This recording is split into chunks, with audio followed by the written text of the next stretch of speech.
Bonjour à toutes et tous. Aujourd'hui, vidéo très spéciale car on va avoir l'immense privilège de sortir des casques grecs antiques des vitrines d'un musée pour les analyser, les mesurer et comprendre comment ces derniers étaient produits. Moi-même, je ne suis pas un spécialiste des modes de production antiques des casques. Je connais bien leur typologie, comment on s'en sert, mais je vais avoir du coup besoin d'aide pour mesurer ces derniers et essayer de comprendre comment ils étaient produits. Et pour ce faire, je vais m'épauler de quelqu'un que peut-être je vous ai déjà présenté. Venez, on va le rejoindre tout de suite. Salut Dim. Salut Vincent. Bon, ça va bien depuis l'entretien de la dernière fois? Bah écoute, super. Hein. Bon, alors je me retrouve encore une fois avec Dimitri Zafirato. Si vous n'avez pas eu son entretien, n'hésitez pas à aller le voir. Il se présente et il vous explique comment il travaille avec une société d'art qui fait des spectacles historiques, Acta Archeo. Et ce que je vous ai pas dit la dernière fois, c'est que c'est aussi le coprésident, le vice-président et cofondateur de l'association Somatophilac, avec laquelle on travaille très souvent et sur lesquelles on travaille sur la période grecque plus spécifiquement. Donc du coup, la dernière fois, tu me disais que tu fabriquais du matériel pour la société Acta. Oui. Et du coup, pourquoi produire des pièces archéologiques, ou du moins des reproductions, pour une société de spectacle? Alors, en fait, on a pour but de faire du spectacle en gros, parce que c'est comme ça qu'on se définit quand on est devant le public. Mais en réalité, on fait du spectacle en essayant de reproduire au mieux ce qui pouvait se faire à l'époque. Ce qui implique donc en fait d'avoir le matériel le plus près de la réalité. Si je prends l'exemple du protège-tibia que j'ai réalisé justement pour la société Acta, qu'on d'ailleurs on met en vente sur la boutique, celui-là comme modèle. Celui-là en fait j'ai essayé de reproduire à l'identique ou quasi identique le protège-tibia par rapport à la pièce archéo, parce que justement il y a des propriétés techniques qui sont super importantes. Par exemple, si on reproduit mal le protège-tibia et qu'on utilise en fait une tôle métallique qui est beaucoup plus épaisse que ce qu'on peut trouver en fait en archéologie, le problème c'est qu'on va avoir un protège-tibia qui sera beaucoup plus lourd. Si on a un protège-tibia qui est beaucoup plus lourd, sachant qu'on peut en avoir deux par une par un sur chaque jambe, je vais y arriver, le truc c'est que on va avoir un matériel qui va être beaucoup trop lourd et donc on va être handicapé en fait dans le combat et potentiellement on va se dire en fait à l'époque on ne pouvait pas faire tel ou tel mouvement parce que le matériel va nous embêter, va nous handicaper, etc. Ça va influencer sur la gestuelle. Ça va influencer sur la gestuelle, ce qui fait que du coup en fait on va avoir un résultat qui est biaisé. Au contraire, si on se rapproche au mieux des représentations, au mieux des images, au mieux des pièces archéo, et bien en fait on va avoir un matériel qui sera le plus top en fait pour faire de l'expérimentation et donc justement on va pouvoir là se limiter seulement à ce que le matériel nous impose. Donc du coup c'est l'intérêt justement avec le protège-tibia. Ok, donc c'est ça l'intérêt de faire les repos historiques. Et du coup, vu que demain on va sortir des casques, oui, des vitrines, toi tu sais quoi à peu près des modes de production antiques de ces pièces? Comment c'était produit à l'époque grecque? J'ai à ma connaissance pas beaucoup d'informations, peut-être qu'il y a des choses que je connais pas, mais de ce que j'en ai vu, en fait on n'a pas par exemple de texte qui nous explique comment on fabrique de A à Z un casque. On a juste des mentions de ça fait du bruit dans les villes, etc. On a par exemple des images, où là c'est un peu plus parlant, qu'on peut retrouver sur des vases, les fameuses figures rouges sur fond noir ou figures noires sur fond rouge, où justement on voit par exemple ce qui pourrait être en fait un armurier, donc armurier celui qui fabrique des armures, pas celui qui fabrique des armes à l'époque, et donc on voit en fait l'armurier qui a un casque dans la main par exemple, casque corinthien, et là en fait ce qui semblerait être un marteau, donc on voit le manche dans la main et on voit la tête du marteau très prononcée vers l'avant, qui en fait aujourd'hui est un marteau à rétreindre, et en fait qui sert à étirer la matière.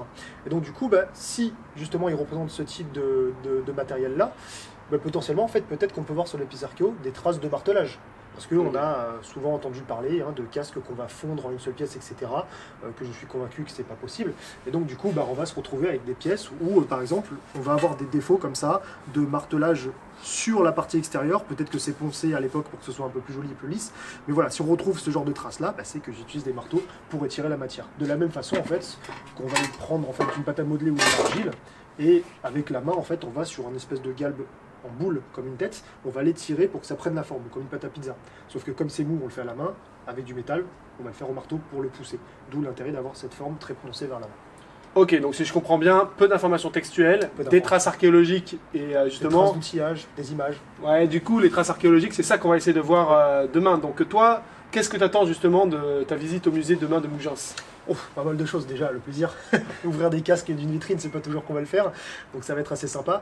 Deuxième chose, tout ce qui est mesure dans tous les sens, les épaisseurs, les tailles, les galbes, les formes, les distances entre les différents points du casque. Par exemple, si je prends un casque, je le retourne, je veux voir de l'intérieur, je veux savoir en fait par rapport à la taille des boîtes crâniennes, c'est comment, est-ce qu'ils ont des grosses têtes et qu'ils ont des petites têtes, donc on va les mesurer, de l'oreille droite à l'oreille gauche, de la nuque vers le front, en prenant justement les différents angles. Et pour cela, du coup, j'ai apporté des outils pour pouvoir justement m'adapter et voir ce ce qu'on peut faire avec. Donc j'ai par exemple le fameux réglé métallique, donc classique, avec les centimètres, pour avoir des mesures de taille, etc.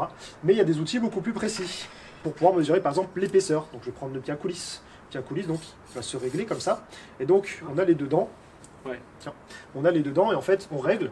Et si j'ai ma pièce qui vient au milieu, je resserre, et en fait l'écartement entre les deux dents, ça me donne en fait l'épaisseur de la pièce. On peut faire également une distance de l'intérieur, donc si par exemple je tombe sur une ouverture d'un œil, je vais pouvoir écarter les deux dents du haut, les mettre en contact bord à bord, et ça va me donner du coup la distance pareil entre les deux parties. On peut faire également une mesure de profondeur d'un trou. On va avoir le pied à coulisse, on va mettre cette partie-là à ras du trou, et tout ce qui va arriver et qui va toucher en contact, pareil, ça me donnait la profondeur. Donc pied à coulisse qui est assez sympa, mais le pied à coulisse qui est malheureusement limité, parce que si je veux mesurer l'épaisseur du casque au niveau de la boîte crânienne, je ne peux pas le faire ici. Je peux pas. Ouais. Donc pour cela, je vais utiliser un outil que j'ai acheté il n'y a pas longtemps, qui s'appelle le compas à 4 voies. Alors c'est plutôt utilisé dans tout ce qui est tournage de bois, mais ça peut également s'utiliser pour les pièces d'armure, il n'y a pas de problème, on peut l'adapter. Donc en fait, on va avoir des dents. On va rentrer par exemple à l'intérieur d'un outil, à l'intérieur d'une pièce, on va resserrer les dents, ici on va mettre bien en contact, je vais serrer ici avec les mains, et en fait l'écartement qu'on a entre les deux là, je peux prendre le pied à coulisse, les deux parties ici, je mesure, je mets en contact, et ça me donne à peu près l'écartement, et donc ta main elle est à peu près écartée de 1,8 cm. Oh. Ça va. Bon. Et du coup, tu me disais que avant de te préparer tout ça, tu avais aussi pas mal échangé depuis que tu produis du matériel avec un armurier professionnel. Oui. Et t'en as ressorti quoi de ces échanges? Alors du coup, en fait, je m'intéresse de plus en plus, par le fait qu'au travail, j'en produis de plus en plus, à justement toutes les caractéristiques techniques des pièces archéo et essayer justement de le retranscrire dans le système de production. Et je me suis rapproché en fait d'un armurier, donc français, Rudolf Aribald, qui est un pote, Rudolf, si tu nous regardes, salut. Et du coup, en fait, il me donne pas mal de conseils lui-même, parce que lui aussi, en fait, est intéressé par ça. Et c'est d'ailleurs justement ce qui m'a intéressé le plus avant de le connaître sur son travail, c'est que lui, en fait, il reproduit pas juste la pièce en regardant juste le visuel, il s'intéresse avant tout à l'aspect technique et l'aspect, justement, les caractéristiques techniques de la pièce, c'est-à-dire que les épaisseurs, pourquoi il y a des galbes, pourquoi il y a des formes comme ça, pourquoi il y a des trous sur les pièces archéo qui pourraient potentiellement être des trous de rivets, comme on pourrait le voir ici, là. Sauf que là, on voit qu'il y a des rivets, mais 1000 ans, 1500 ans, 2000 ans plus tard, des fois, il n'y a rien. Plus de rivets, Et donc, du coup, on voit plus rien. Et donc, on pourrait se dire, là, c'est peut-être ça, là, c'est peut-être ça. Et donc, justement, il s'intéresse à pourquoi il y a des trous, pourquoi il y a des galbes, etc. Et donc, c'est vachement intéressant parce que il m'a donné pas mal d'anecdotes sur les fabrications, de ce qu'il pensait lui. Il a pu également visiter des musées et regarder des vrais et de les avoir dans les mains. Donc, il m'a dit, là, en fait, j'avais une hypothèse de ça et je l'ai confirmé en ayant la pièce dans les mains. Et donc, voilà, c'est vachement intéressant parce que ça permet en fait de mettre en avant le système de production et de comprendre en fait que à l'époque, on se cassait la tête pour faire quelque chose, mais il y avait un intérêt en fait. Il y avait vraiment un intérêt de pourquoi il est fait comme ça. Et c'est pas juste en fait parce qu'il savait pas et que peut-être non. C'est vraiment il y a un intérêt particulier à ça et ça justement va jouer dans la résistance même ou la production même de la pièce archéo. Bon, il n'y a plus qu'à aller voir ça. Ah il y a plus qu'à Allez, en avant. Allez, c'est parti. Bonjour Rémi. Oui, allez Rémi. Bon, je vous présente le dernier compère de cette équipe, Rémi. Vous le connaissez déjà puisque vous l'avez déjà vu sur la chaîne Histoire d'aimer. Il fait pas mal de nos vidéos et il est aussi un des 3 vice-présidents de l'association Somatophilac. En fait, ici, vous avez les 3 têtes du Cerbère de la présidence de l'association. On est juste devant le musée d'art classique de Mougins, un musée assez exceptionnel puisque c'est ni plus ni moins que la plus grande collection privée au monde d'armes et d'armures de l'époque antique. Et c'est dans ce musée que nous allons pouvoir étudier certaines pièces. En avant. En avant.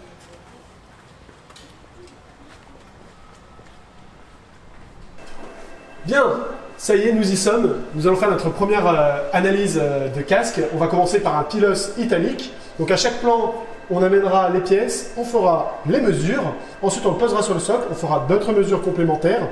On vous mettra à chaque fois les références sur chaque pièce archéologique que l'on sort. Et puis, c'est parti, profitez bien. Allez, vas-y, Rémi. Tu peux poser dessus.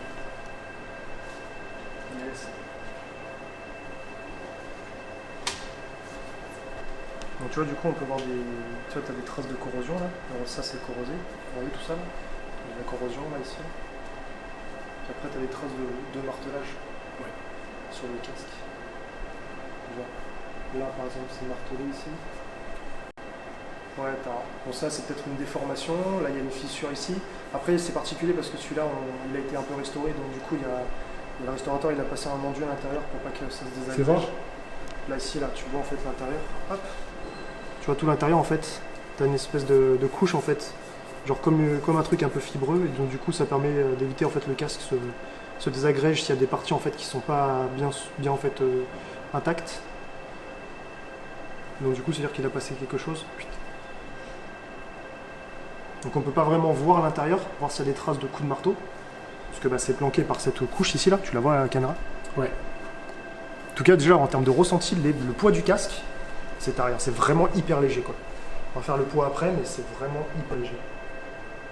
Ouais. Là, on a les petites cornes avec les rivets, là, on peut voir. Niveau forme, ça va, il est cohérent. On est bien d'accord que là, on a les accroches. Pour la crête, c'est ça, ouais. Pour le signet, ouais. Signet, crête, c'est pas grave. Donc on imagine en fait quelque chose ici qui va se placer dessus pour faire la décoration, une ornementation. Et en fait, on a chaque côté, là, ici, on a 2 anneaux pour attacher en fait avec une petite ficelle, tissu ou cuir, peu importe. Comme ça, du coup, bah, ça tient ici par cette partie-là qui est certainement recourbée. Et si jamais il prend un coup, si jamais pour le transport il a envie de l'enlever, il suffit simplement d'enlever le lacet et enlever la partie décoration ici.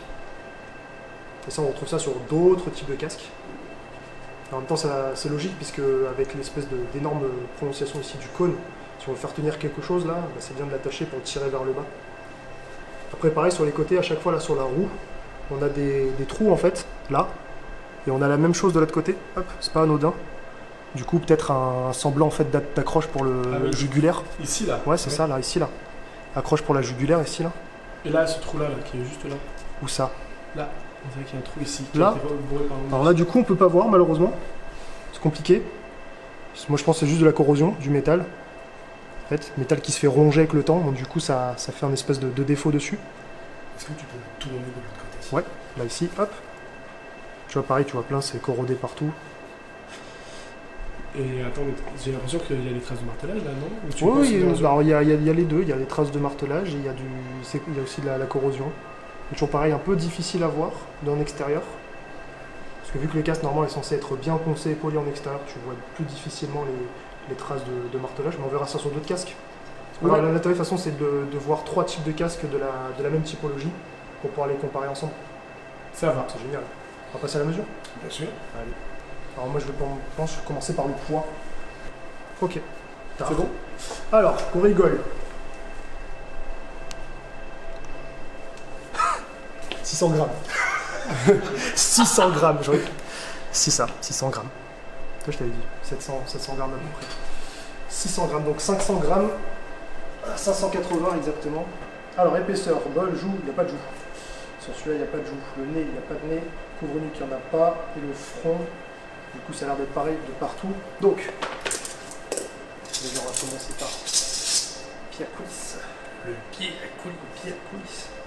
Bon, du coup, ça sera, comme j'ai dit, un petit peu biaisé pour le poids. Bah, parce que comme il y a l'espèce d'enduit à l'intérieur, ça rajoute une petite épaisseur. Donc, c'est pas exactement pareil.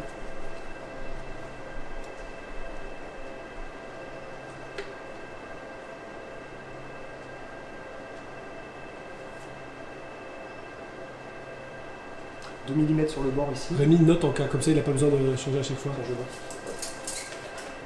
2 mm sur les épaisseurs que j'ai mis. Donc c'est 2 mm ici sur le bord. Mais ça ne m'étonne pas parce que c'est plus épais sur le bord en termes d'étirement. Après j'aimerais bien voir genre là-dedans là. Ouais.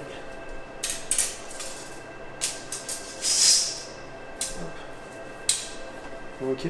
On va glisser la dent à l'intérieur. Par exemple, voilà, donc celle-là, la plus longue, de dedans. Bon, vas-y. Hop. Je le mets en contact. Bon, vas-y, on va le décaler légèrement comme ça. Voilà. Hop, ça touche ici. Voilà, tu peux refermer. Ok, je tiens ici au bout. Et toi, tu mesures l'épaisseur entre les deux, là, les deux dents, avec le pied à coulisse. Ou la règle, comme tu veux, mais je pense que le pied à coulisse est le plus précis.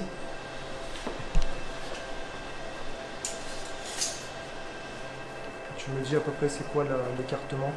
Ça va être du très fin. Hein. Alors, je pense que le mieux c'est avec l'autre côté. Ouais. Tu peux faire tu rentres pas, tu fais pas l'écartement. Essaye, et écarte.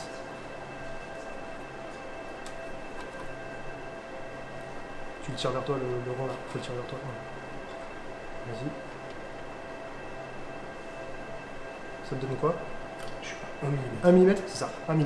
C'est exactement ce que je pensais. Donc on est sur du 1 mm d'épaisseur. 1 mm d'épaisseur. Ça a bien été tiré. C'est vrai, ça a assez étiré. Donc on est un peu plus épais au bord. De toute façon, on le voit déjà à l'œil. Ça, je te mets le Ouais, tiens, tu peux venir là si tu veux t'approcher avec la caméra. Mais tu vois en fait que sur le bord ici, là, on n'est pas régulier en termes d'épaisseur. Genre, il y a des endroits où ça s'affine un peu, il y a des endroits où c'est plus épais. Parce que justement, en fait, dans le processus de martelage, quand on étire la matière, on diffuse en fait la matière et ça devient un peu plus épais sur le bord. Et donc, du coup, logique, après, on se retrouve avec un bord qui est un petit peu plus épais. Bon, pas forcément super régulier, parce qu'en même temps, c'est fait à la main et ça va être assez compliqué. Mais du coup, voilà, on va étirer, on va avoir une épaisseur un peu plus importante sur le bord du casque. C'est génial. C'est génial.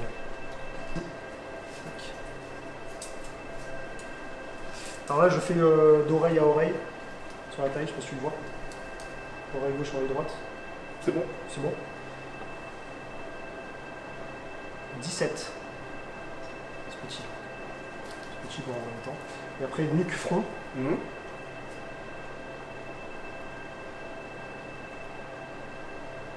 21,50. Attends. 22. Pardon, tant pour moi, 22. 22. J'ai marqué quoi après? Longueur joue, il n'y en a pas. Couvre-nuque, couvre-nuque, il n'y en a pas. Profondeur bol. Tac. Comme ça. Merci. Est-ce que je peux avoir un truc à peu près ou pas? Ça va juger après. Ouais, 25.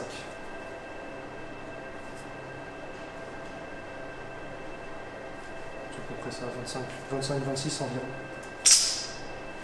Ok, c'est génial. On passe à la suite. On passe à la suite. Je pense du coup on peut le remettre dans sa caisse. Tiens, merci Rémi. Qu'est-ce qu'il est beau, qu'est-ce qu'il peut poser.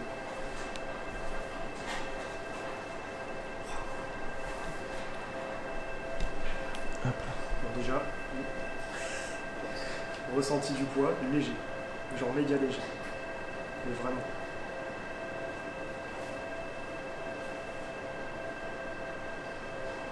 Du coup, celui-là, il est beaucoup plus propre en extérieur. Mais genre vraiment.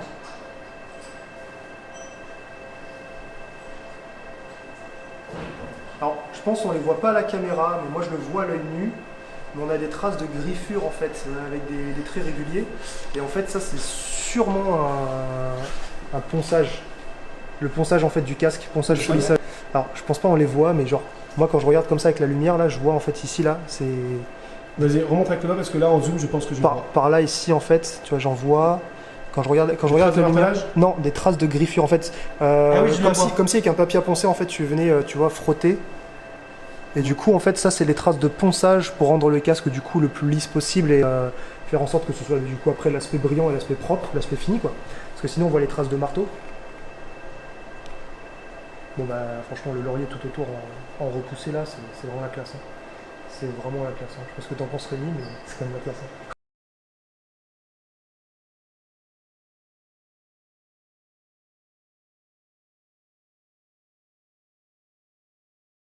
Mais c'est pas grave. Alors, chose intéressante, Rémi l'a relevé tout à l'heure, on voit une charnière ici. Du coup, dans la logique, on doit voir, hop, je tourne la charnière de l'autre côté, voilà, qui sert du coup à accrocher des protège-joues. Là, tu vois, on voit des défauts de bombée, là. Quand tu regardes à la lumière comme ça, là, moi je le vois. Oui, je le vois aussi d'ici. Tu vois ici, t'as un bombé là, enfin tu vois que c'est un peu vallonné. Hop, si je tourne comme ça, tu vois ici, là, tac. Donc du coup, tu comprends en fait que trace de marteau, on n'est pas hyper régulier, tu vois. La surface, elle n'est pas genre toute lisse, tu vois Rémi. Genre là, t'as une épaisseur. Bon, ça peut être dû aussi à la conservation du casque, hein, où est-ce qu'on l'a retrouvé, etc. Mais ça, typiquement, ça sur des pièces en fait sont en cours de fabrication.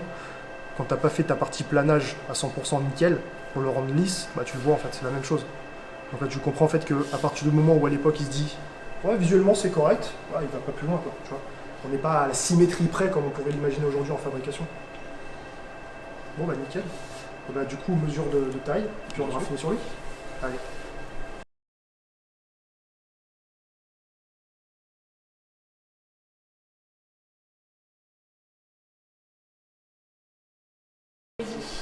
Ok, donc on est sur un casque Pilos décoré, italique, période hellénistique, début de période hellénistique.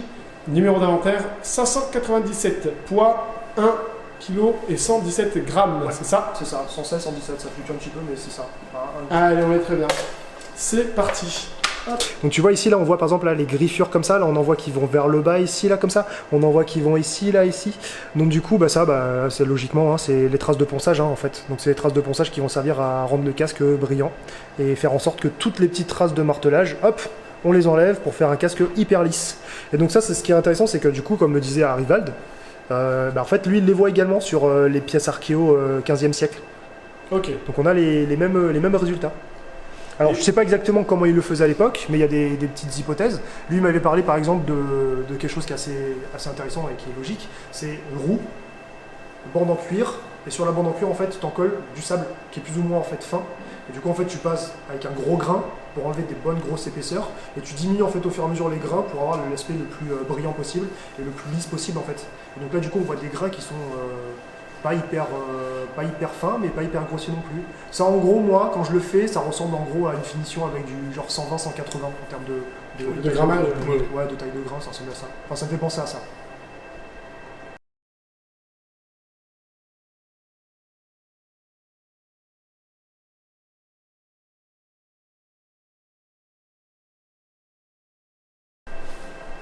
Casque phrygien, fin de la période classique, 350-300 avant notre ère, sans provenance.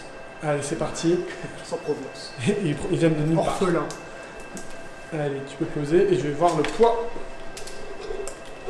Alors tu vois là, ce qui est rigolo, c'est que bon, déjà ils ont bossé sur toute la bordure. Parce qu'on peut voir en fait que la bordure elle est pas juste droite comme ça, mais elle est légèrement comme ça. Je sais pas si tu peux voir à la caméra sur tout le tour. Si, je vois. Alors t'as le retour en fait qui fait un peu chapeau là, et après la bordure elle est un petit peu enfoncée de dedans, donc c'est genre bien travaillé. Et donc ça du coup ça permet en fait de rigidifier le tour de tête ici, genre si tu prends un coup vers l'avant, un effet de compression en fait comme ça, c'est plus difficile à plier. Et d'ailleurs c'est pour ça que en termes de forme il est nickel autour quoi, il n'est pas plié comme les autres, parce qu'il a vraiment cette caractéristique ici là, qui fait que ça résiste à la torsion. Là celui-là il voit bien le bronze là, il est tout propre. Vraiment tout propre.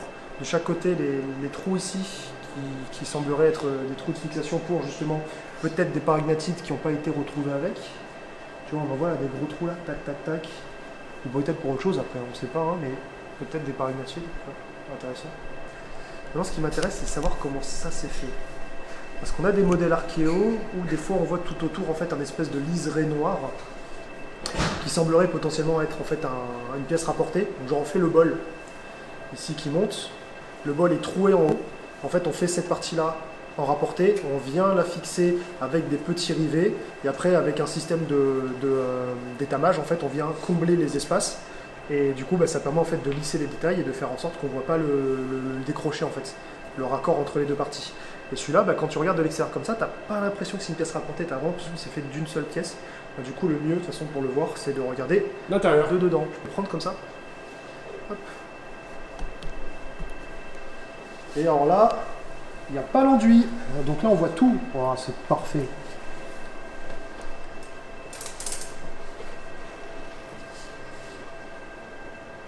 Alors, est-ce que tu peux m'enlever le support, s'il te plaît? Une question, est-ce que tu peux éclairer avec ton portable à la limite, justement?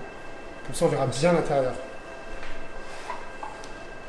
Vu que celui-là n'a pas l'enduit, ça va être bien. Hop, ouais, du coup ça. Merci.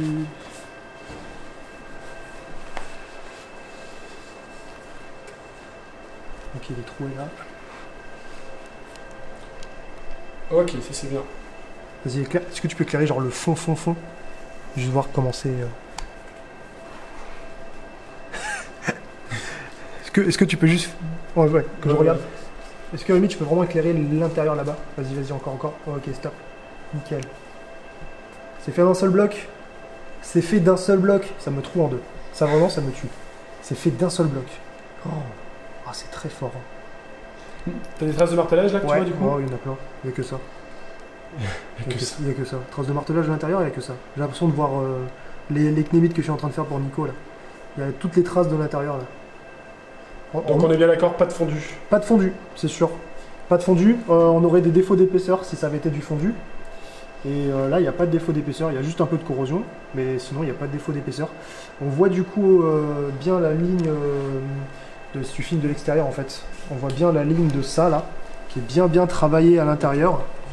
On voit bien la ligne en fait ici, la nervure qui est de l'intérieur.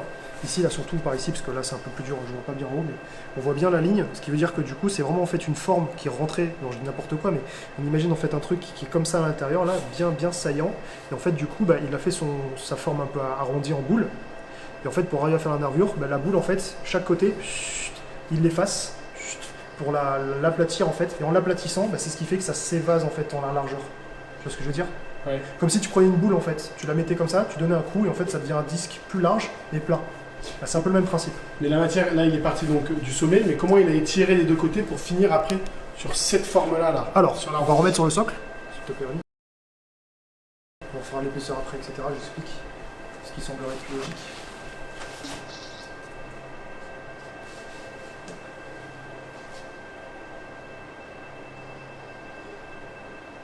Ok. Donc en gros, tu fais ton bol, ça ressemble à un pilos. Une fois que tu as fait ton pilos, la partie en haut, en fait, tu vas la travailler en fait pour la faire partir un peu vers l'avant. Donc ça veut dire qu'en gros, tu vas étirer plus une partie ici pour agrandir la longueur. C'est-à-dire que cette partie-là, qui est censée être plus courte, et à peu près la même qu'ici, tu vas étirer ici pour agrandir. Comme tu as grandi, naturellement, ça part vers l'avant. Parce que tu mets de la matière en fait sur cette surface-là. Ça part vers l'avant, mais c'est encore un peu un cône. Ce cône-là, après, tu vas le travailler en fait pour que par en dessous, il penche un petit peu, mais c'est toujours une boule. Et après, en fait, sur une forme avec justement une espèce de truc un peu saillant, tu vas effacer après la boule en fait, tu vas l'effacer hop sur les bords pour rendre en fait le côté saillant. Et en effaçant, bah, c'est ça qui fait que ça diffuse la largeur du rond. Je sais pas si tu comprends ce que je veux dire. Je vois à peu près, mais comment tu rentres ton outil à l'intérieur Ouais, comme on a fait avec ça en fait. Ok, d'accord. Du coup, tu travailles de l'extérieur. Ok. Et après, c'est les deux. Tu travailles de l'extérieur, de l'intérieur, de l'extérieur. Mais pour une pièce comme ça, c'est plus facile de travailler de l'extérieur avec des formes. Enfin, c'est pas un souci, mais après, c'est avec de l'expérience. Bah après, en fait, tu travailles entre guillemets à l'aveugle où tu sens que quand tu cales ton casque, tu sais à peu près sur quoi il repose. C'est-à-dire que quand tu vas caler ton matoir, bah, si tu le cales là, au lieu de le caler parfaitement là, quand tu vas taper au marteau, bah, c'est là que la ligne va se faire. Donc en fait, tu travailles un peu à l'aveugle, mais c'est par expérience, en fait, après le gars, il sait comment il faut frapper, quoi. Donc du coup, là, c'est étiré en une pièce, c'est carré. Alors du coup, c'est étiré en une pièce, donc ça sous-entend qu'en fait, cette partie-là, elle est quand même assez fine. Elle est quand même hyper fine.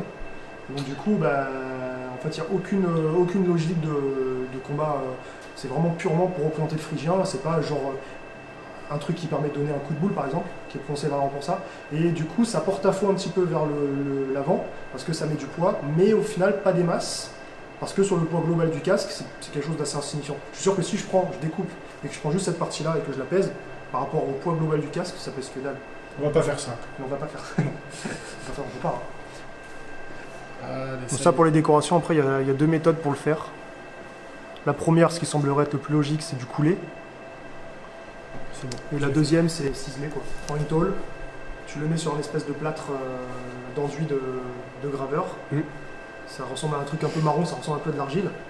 Et du coup, en fait, tu le chauffes, tu mets ta pièce plate dessus. Et en fait, dessus, en fait, avec des mains tortes, tu repousses le métal. Et en fait, tu fais une forme en relief 3D.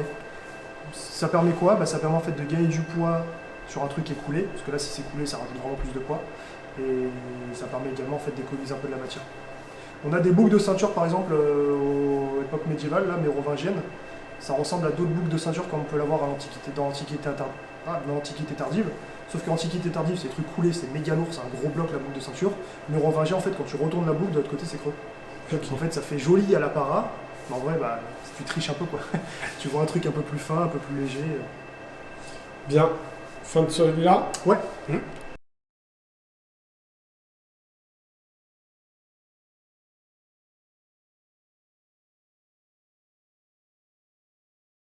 Donc, est-ce qu'on travaille le métal à chaud ou à froid? Alors, pour le bronze, on peut faire les deux. Ce qui semblerait le plus logique pour faire un casque qui est autant étiré comme ça va être de travailler en fait avec de la chaleur à chaud.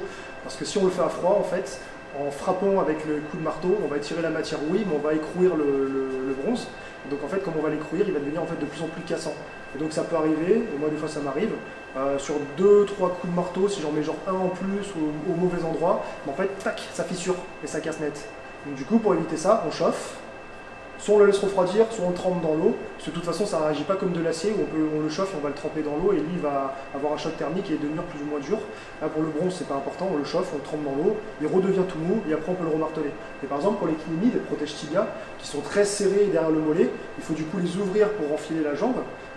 Moi je suis en train d'en faire une paire là, et le fait de l'avoir martelé et de l'avoir bien fermé derrière, si en fait je le chauffe pas et je le détrempe du coup, que je fais donc du coup j'ai perdu le mot de comment ça s'appelle, si je fais pas donc cette opération de le chauffer et de le refroidir net, comme il est trop dur, je peux pas l'écarter, alors que pourtant c'est que du 1 mm d'épaisseur.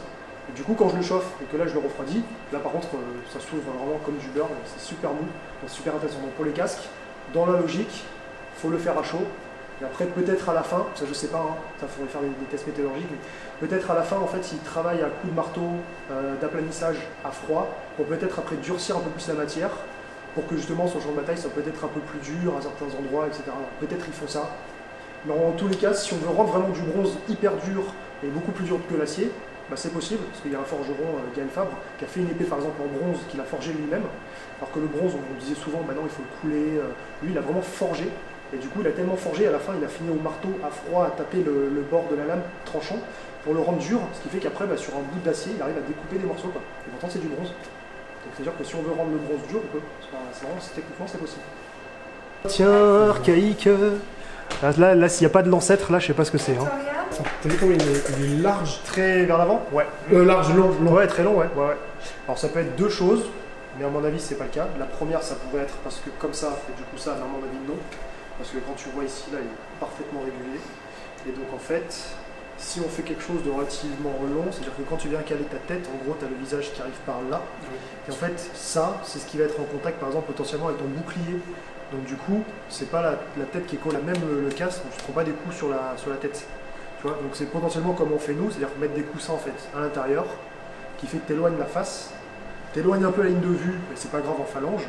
Et du coup, au moins, si tu prends un choc frontal, ça évite que le métal, quand il se plie, c'est bien directement comme ça dans la tête. Peut-être aussi une meilleure respiration, quoique celui-ci est bien ouvert. En vrai, franchement, c'est bien ouvert pour respirer. T'as corroboré, tu fais un trou.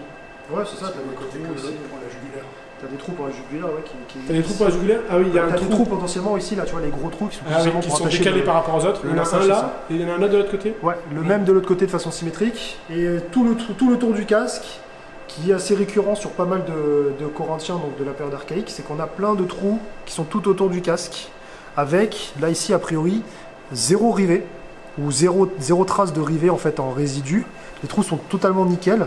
Donc ce qui laisse à penser, moi j'avais eu une hypothèse en fait sur ça, c'est que ouais, en fait on va peut-être avoir un bord en cuir ou directement coudre comme ça à même le métal, un genre de lining en tissu intérieur ou en cuir qui permet en fait d'avoir ta garniture de dedans quoi.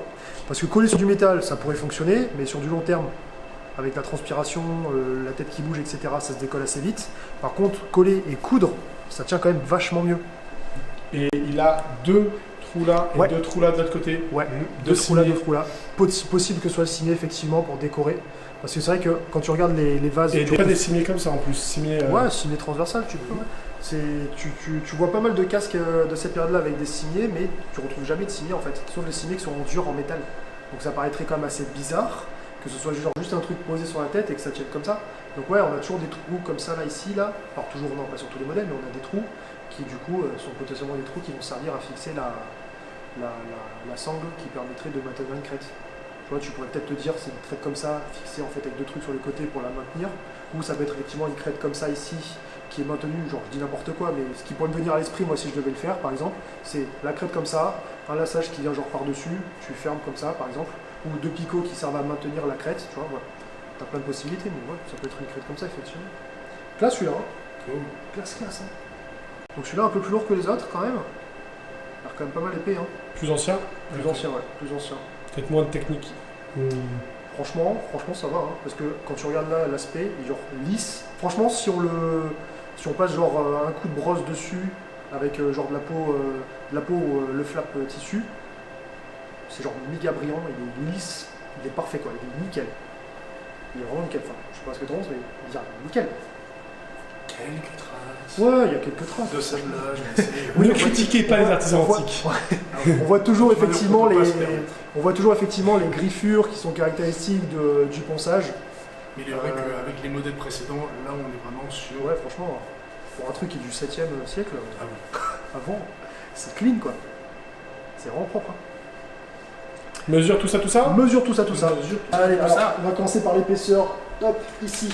Donc là, j'ai noté, je voudrais plusieurs épaisseurs pour voir si ça, s'il y a des différences. La différence. Alors, on commence par l'épaisseur du nez, par exemple. Oui. Alors, épaisseur du nez. Donc moi, j'avais vu ou lu des trucs où les mecs disaient qu'il y avait des épaisseurs de 6 mm. On va voir. Bon, celui-là, il m'a pas l'air très épais, mais quand même, on a une épaisseur de 2,5. 2 mm 5 pour un nez, ce qui n'est pas dégueu. On va prendre peut-être un peu plus bas pour voir. 2 mm. Ouais, 2 mm. 2,5, un peu plus haut.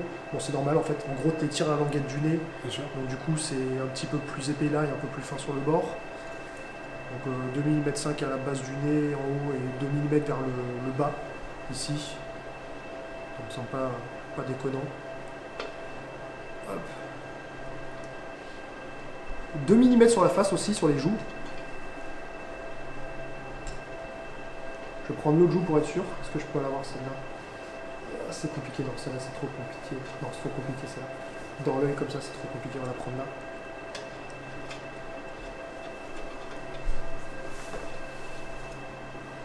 Deux. 2. Ouais, c'est assez régulier. Hein. Oui. Le gars il a voulu faire 2, il a fait 2. Hein. Il n'a pas dit je fais 2,01. C'était pas un Vincent. Il a pas fait bon, c'est très bien. Ah, attends, quoi? Ah oui, non, c'est bon, tant pour moi.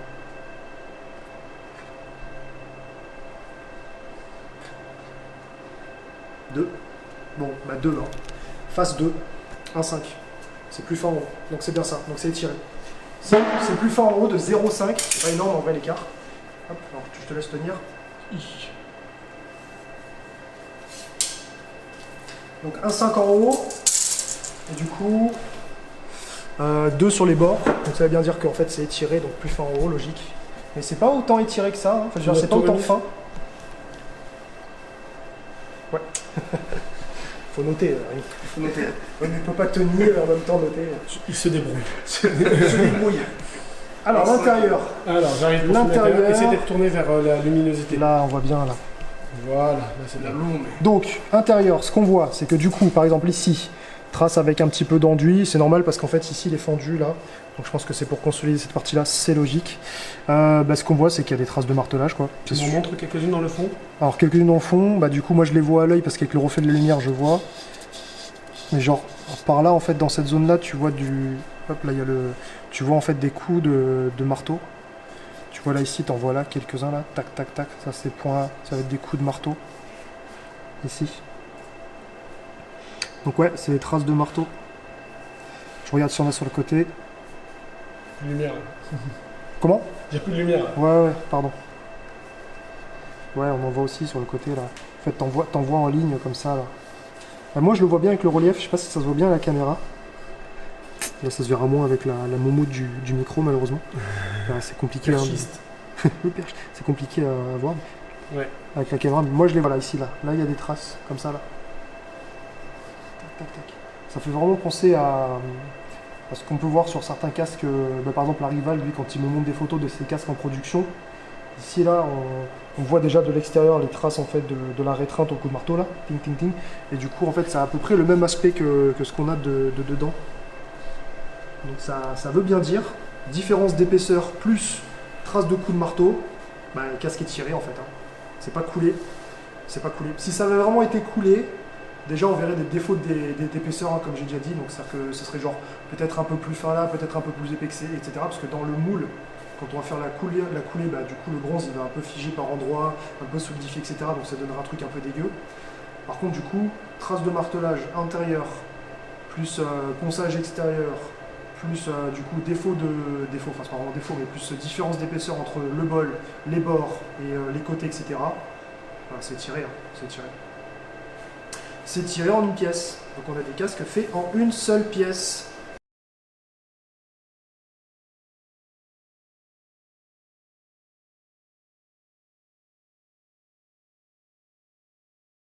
Voilà, c'est ça. Et il est fait comme ça. C'est pour ça qu'il a... C'est pour protéger la barbe.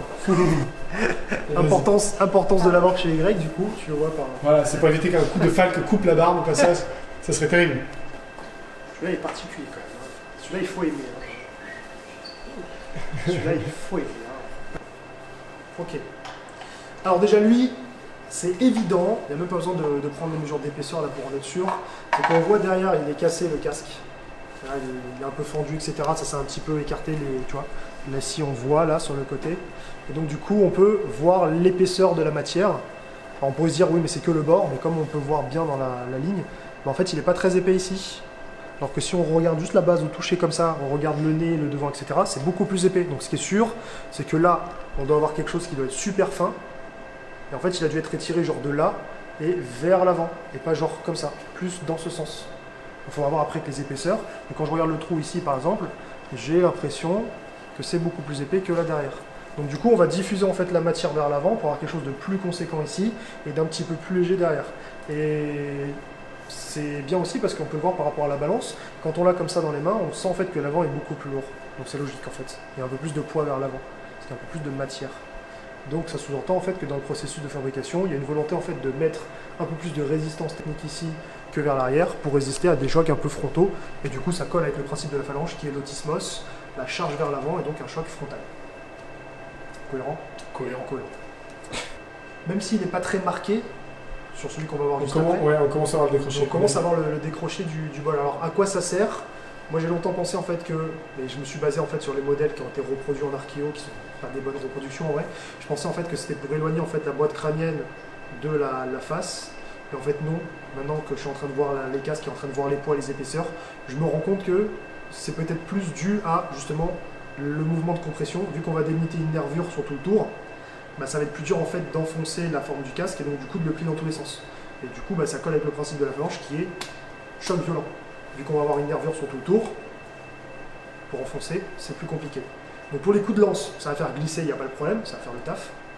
Et quand le bouclier va arriver et que on va avoir un choc violent, bah, le casque il va rester bien en place parce qu'il y a ce décroché autour. Qu'on n'a pas du coup avec les modèles classiques, les modèles archaïques. On n'a pas ce décroché, donc peut-être que le casque se tord peut-être plus facilement. Le sourcil du coup qui sert de déco, là, qui fait un joli petit relief sur le casque, mais qui du coup en termes de technique permet également d'avoir une nervure un peu plus saillante pour justement éviter que ça se plie plus facilement sur cette zone-là notamment. Le nez, alors le nez c'est rigolo, parce que regarde, tu peux filmer si tu veux faire un plan, on voit qu'il est super épais comme ça. Et donc moi j'ai lu pas mal de rapports où les gars disaient ouais le nez il est en 6 mm, des fois il peut aller jusqu'à 8, etc. Il est super épais. Et bien en fait, quand tu regardes de l'intérieur, le nez en gros, ça c'est le profil, et en fait l'intérieur, bah, il est comme ça. Donc en fait il est recourbé de dedans. Filmer justement. C'est-à-dire qu'en fait le nez il n'est pas plus épais que ça en fait. C'est juste qu'il a été forgé. Attends, et... ta tête remise puisqu'il fait la mise au point. Allez, fais ta mise au point, mon petit. Il n'y arrive pas. T'arrives pas? On regardera quand on sera de l'intérieur. Ouais, quand on fera de l'intérieur. Mais oui, je le vois ce que tu veux dire. Donc c'est pas du tout 6 mm, c'est juste qu'il a replié. En fait, c'est pas une grosse barre épaisse comme ça. C'est juste qu'en fait, l'intérieur, bah, il est replié comme ça vers l'intérieur. Donc on a l'impression de l'extérieur qu'il est super épais. Alors qu'en fait, non, c'est juste que le métal est replié. Donc en fait, il est épais comme ça, on imagine. Et le reste de ce qu'on voit, c'est la pliure. Et forcément, ça renforce la structure, le fait qu'il soit convexe. C'est ça. Le fait que du coup, il soit convexe, c'est qu'on a en fait un petit bord extérieur et un bord intérieur. C'est-à-dire qu'en fait, en gros, c'est ça. La barre du nez et un petit bord extérieur ici et un petit bord intérieur qui est replié. Bah, le fait d'avoir ça sur tout le long, bah, pour le plier comme ça, vas-y quoi. Et même s'il est fin, c'est beaucoup plus dur à plier. Donc ouais, on voit bien qu'ici, le nez, le sourcil ici et sans doute ici l'épaisseur du casque un peu plus imposante. On sent vraiment que quand on va mettre des à-coups ici, là, ça va encaisser beaucoup plus l'impact que si on avait mis juste un nez droit et des protections de joues qui sont fines. Et là, les protections de joues ont l'air un peu plus épaisses quand même que ce qu'on peut voir en modèle de reconstitution. Ok, bah, d'aspect déjà extérieur, il est propre. Hein. Là, on voit qu'il a un peu plus martelé que celui qu'on avait eu juste avant, qui est un peu plus lisse. Quand on le regarde encore une fois avec la lumière, là, je pense que si tu prends un Razmod comme ça, là, avec la caméra, tu vois un peu plus là, les défauts ici, là, tout autour. Alors on pourrait dire, là, c'est peut-être des coups, etc. Je pense pas, parce que c'est très régulier et c'est très marqué. Genre, il y a une bosse là, il y a une bosse là, il y a une bosse là. On sent vraiment genre un travail, par exemple, de l'intérieur ou de l'extérieur, qui fait en fait que ça fait ressortir des reliefs. Donc du coup, il n'est pas très aplani, il n'est pas propre. Normalement, quand on fait un casque comme ça, une fois qu'on a fait la forme et que le galbe global nous semble cohérent, on passe en fait avec un tasseau en forme de boule. ou en forme de champignon. On met le casque dessus et en fait on martèle pour aplatir bien la zone, rendre ça tout lisse et en même temps effacer un maximum les traces de coups de marteau avant de passer après à la partie ponçage, polissage. Du coup là on les voit. Donc peut-être que le gars quand il a fabriqué il s'est dit bon c'est pas grave, ça va, on pourrait faire pire. J'ai peut-être dit ça. Mesure. Là, on n'a pas de garniture intérieure, enfin, on n'a pas de résine ou quoi, donc on voit bien les coups. Là, tout ça, là, c'est des coups de martelage, là. Ça, là, tu les vois, là? Je bouge comme ça, là, tu vois bien? Donc là, il y a des traces de martelage. Donc ça, en gros, on imagine la pièce... Tiens, Rémi, est-ce que tu peux me tenir le casque? Comme ça, j'explique en même temps, merci.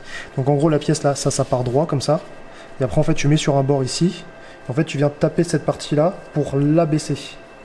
Le truc, c'est qu'en fait, le diamètre que tu as ici, là, est logiquement plus petit que le diamètre que tu as là. Donc qu'est-ce qui se passe? Tu vas devoir en fait étirer ce bord-là pour l'agrandir et pouvoir le courber. Donc c'est pour ça qu'on voit des traces de marteau ici. Tac, tac, tac, tac. Là, ici, à l'intérieur, tiens, est-ce que tu peux l'incliner un peu comme ça? Hop, voilà. Là, ici, tu vois tous les traces un peu plus foncées, là? Ouais, c'est bien. Bah, ça, c'est les traces de martelage qui vont servir en fait à faire l'espèce de pseudo-nervure qui va commencer à apparaître. Ah oui, je vois bien les traces noires. Voilà, c'est ça, les traces noires. On les voit. Ça fait comme une couronne. Ouais, c'est ça. Au niveau de la nervure C'est ça. externe. Au début de la nervure, c'est ça. Donc c'est ici. C'est ça.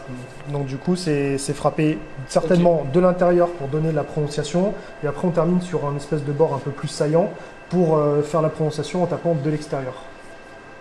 Oui, le nez. C'est vrai qu'on l'a pas mesuré encore. Je le ferai pas. Ah mais non, je peux le mesurer de là, en vrai. Si je veux. Alors regarde le nez, comme je disais tout à l'heure. Oui. Tu vois l'espèce de rebord là? On voit sur les côtés, là, ça remonte. Donc en fait, c'est bien qu'on va ramener de la matière de l'extérieur pour la courber. Ce qui fait qu'en la courbant, ça permet d'avoir un nez plus dur à plier dans le sens de la longueur, comme ça. Et donc du coup, ça permet d'avoir un nez plus résistant. Et donc tu joues sur la matière pour donner en fait de la résistance à quelque chose qui est en fait pas si épais que ça au final. Donc 8, 6 mm, 8 mm comme on le dit en fait dans certains rapports, bah non en fait. Quand tu regardes les vrais et que tu regardes bien de l'intérieur, tu remarques que le nez en fait il est pas épais en fait. C'est juste que c'est un effet visuel, mais quand tu regardes de l'intérieur, tu vois l'épaisseur ici. Alors je vais la mesurer, j'arrive, ne bouge pas. Bon, à mon avis c'est quand même une bonne grosse pièce. Mais on n'est pas à du 6, ou du 8, ou du 12. Alors bien à plat là, hop. Voilà, là je suis bien à plat. Hop. Et là on a du 4 mm pour le nez. Plus épais, mais pas non plus. Plus épais, 6 ou mais 7. pas non plus. Ah si, il y a la référence là ici, 552. C'est ça. Là ici, il y a la Ah référence. ouais, ça c'est 552. Ok. Bah, 4 mm d'épaisseur de ça. Et puis on est bon. Ok. Eh ben, Je vais nickel. le noter. Tu le Eh tiens ben, ouais, je le tiens, hop, et on va pouvoir le reposer. Merci.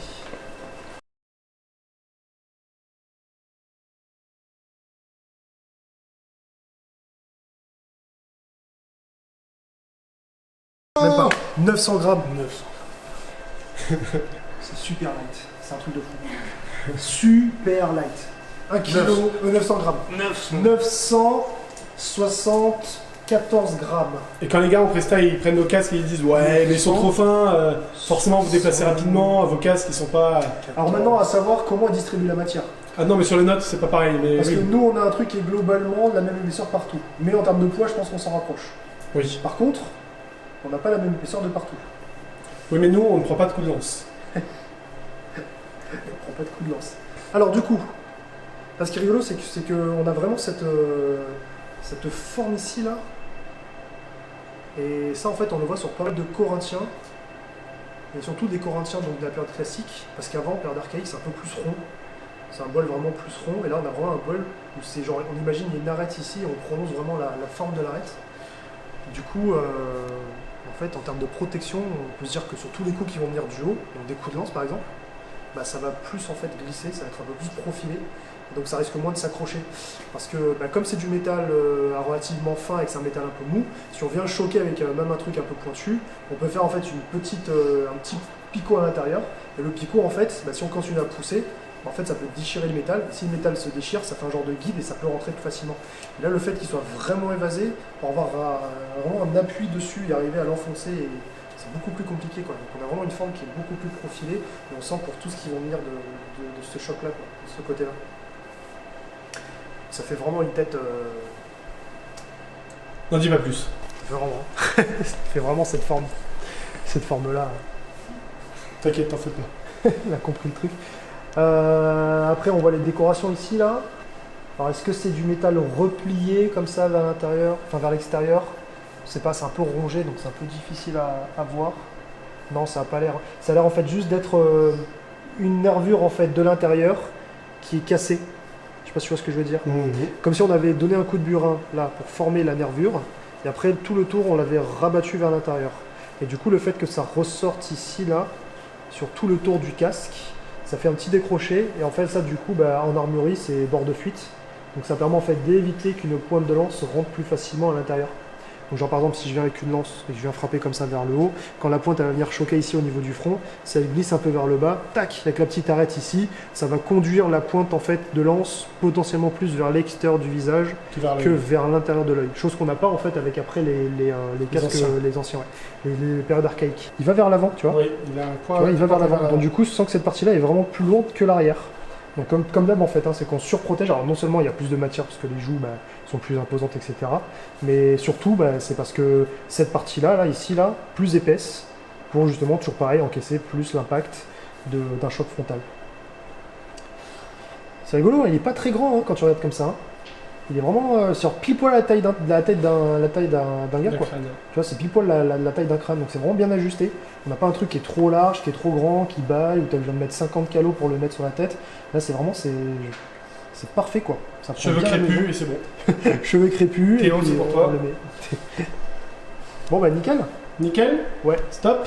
Stop, si, ouais.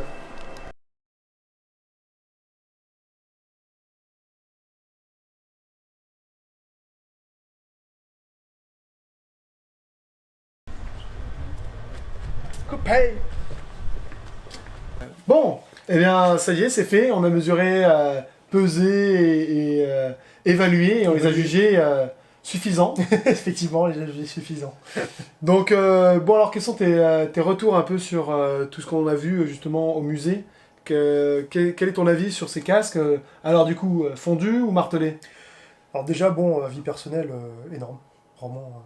Aller dans un musée et arriver à ouvrir les vitrines pour pouvoir toucher des vrais, je pensais pas faire ça un jour. Franchement, trop top. Et du coup, ça change du tout au tout la vision.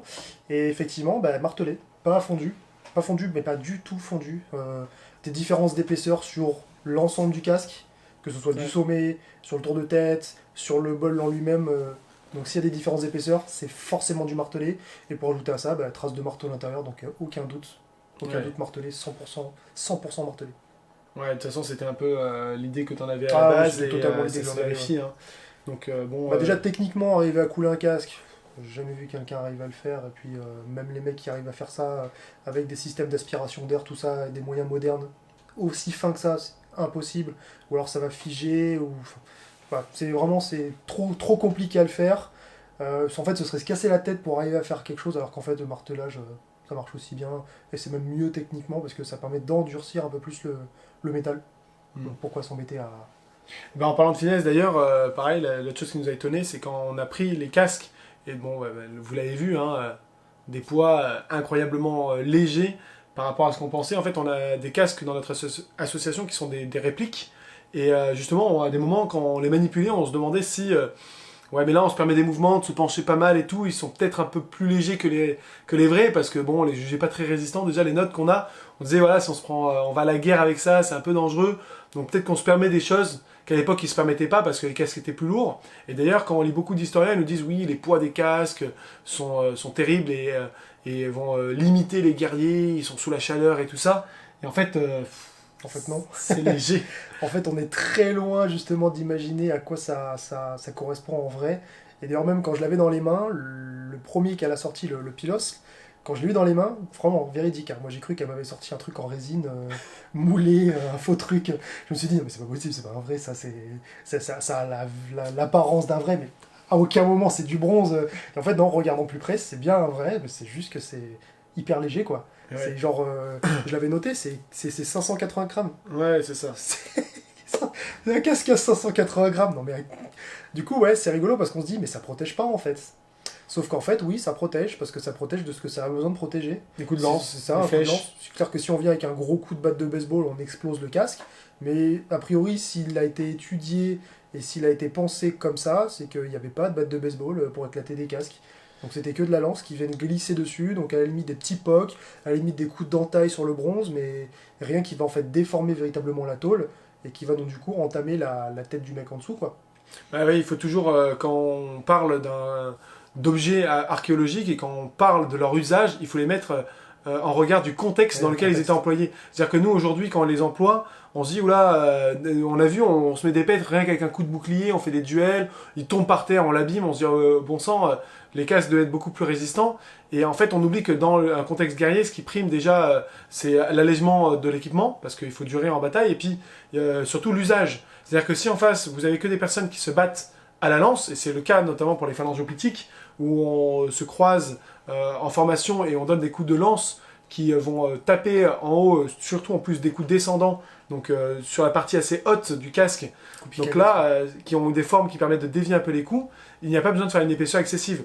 En plus, à l'époque, il y a énormément d'armes de trait, beaucoup plus qu'on ne le pense. La guerre, c'est surtout tirer à l'arc, lancer des javelots, ou à la limite des frondes. Et donc, sur tout ce qui est projectile comme ça, je pense que pour le coup, ça pouvait faire le travail, notamment sur les flèches, bien les dériver. Bah, et du coup, flèches qui viennent du ciel, ouais, totalement, ouais. c'est ça. Tout ce qu'en fait, t'as pas de force d'impact brut, c'est-à-dire pas des trucs qui sont contondants, ou qui, en fait, tout ce qui sert à choquer, ça va avoir un réel impact sur le casque. Mais vu qu'il n'y a rien qui est prévu pour véritablement choquer, à la limite, les balles de fronde en plomb ou en céramique qui peuvent tomber sur le casque et qui peuvent faire des dégâts, mais faut arriver à sniper à ce niveau-là. Enfin, il y a le bouclier toujours qui est là pour protéger, et on voit vraiment que c'est un complément en fait de ça, quoi. C'est vraiment si le coup il glisse, il passe un peu le bouclier ou il arrive à passer par-dessus la garde, bon, ben il y a toujours le casque qui est là pour dévier et éloigner la pointe métallique en fait de la tête du gars, quoi. Mais ouais, c'est vraiment étudié pour ça. Et ce qui est rigolo, c'est les différences d'épaisseur en fait sur le casque en lui-même. C'est que le bol est fin, mais sur le bol, il y a des parties où, notamment par exemple la crête ici du corinthien est plus épaisse, parce qu'on voit bien qu'on diffuse la matière, on veut garder une certaine épaisseur dessus, parce qu'on veut pas en fait que ça se plie, que ça s'enfonce facilement. On pourrait se dire, le bol est fin, ça peut se déformer, c'est un truc de fou. Mais non, en fait, il n'y a pas besoin. Le bol va prendre peu d'impact. Tout ce qui va prendre en fait l'impact, c'est essentiellement la face qui va prendre le bouclier quand on va venir choquer, les coups qui peuvent arriver sur le bouclier qui vont venir taper le casque encore une fois. Et justement, c'est sur cette face-là qu'on va avoir des grosses épaisseurs, des grosses différences avec notamment l'arrière du crâne. Et on comprend en fait que quand le gars il le travaille avec son marteau, il diffuse en fait la matière là où il y a besoin d'avoir de la matière pour créer justement l'épaisseur et la résistance là où il y a besoin d'avoir de la résistance. Et c'est ça qui est super intéressant, c'est que, ok c'est fin, ok ça a l'air d'être fragile, mais en fait c'est fragile là où ça a besoin d'être fragile, là où il n'y a pas beaucoup de coups qui vont tomber, là où il y a quoi, les 10% de chance d'avoir un coup sur le champ de bataille, et justement là où il va y avoir le plus de chocs possible, ben là justement on met de la matière. Donc ça permet de répartir le poids différemment, ça permet d'éviter d'utiliser trop de matière pour un casque qui donc du coup coûterait trop cher pour rien et qui serait un peu plus lourd que ce qui en fait aurait besoin d'être. Et ça permet donc d'avoir un outil totalement développé pour la guérilla, quoi. Donc vraiment, franchement, chapeau les mecs. Hein. D'ailleurs, bah, c'est ça, mais on en parlait d'ailleurs.